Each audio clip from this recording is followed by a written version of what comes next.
Jet. Anak kecil coy. Viral aksi pesawat Super Airjet mati, penumpang berkeringat kepanasan selama penerbangan Bali-Jakarta.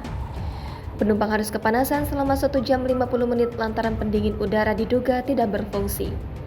Pada video yang diunggah oleh akun TikTok @felipuspa Selasa 21 Maret kemarin, memperlihatkan video anak kecil mengenakan pakaian putih basah sampai tembus pandang ke badannya. Ia juga menuliskan pada unggahannya tersebut, "Kebayang nggak panasnya kayak apa? Itu sampai basah kuyup bajunya. Panas banget guys.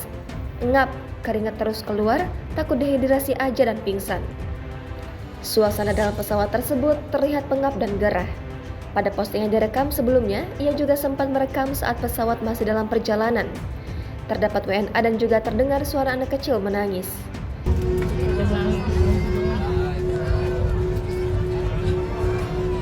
Serta terlihat penumpang berkipas dengan buku panduan doa pesawat dan mengecek AC yang berada di atas tempat duduknya tersebut. Puspa yang diduga pemilik akun TikTok tersebut menceritakan, saat berada di dalam pesawat, dia sempat bertanya kepada penumpang di sebelahnya. Setelah tiba di Bandara Soekarno-Hatta, Puspa langsung mengecek ketinggian pesawat yang dinaikinya. Hasil dari pencariannya, Puspa mendapati pesawat Super Airjet IU-737 itu sempat terbang di ketinggian 27.000 kaki.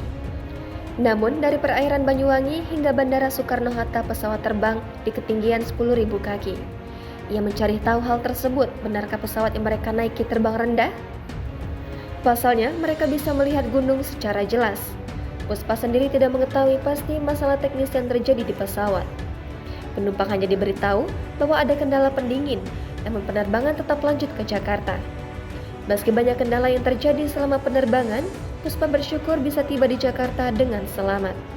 Ia berharap pihak maskapai kedepannya lebih berhati-hati dan kedepannya lebih mengutamakan keselamatan penumpang. Tribun Sumsel masih berupaya mencari klarifikasi dari manajemen Superjet Air. Jangan lupa subscribe, share, komen, dan like ya.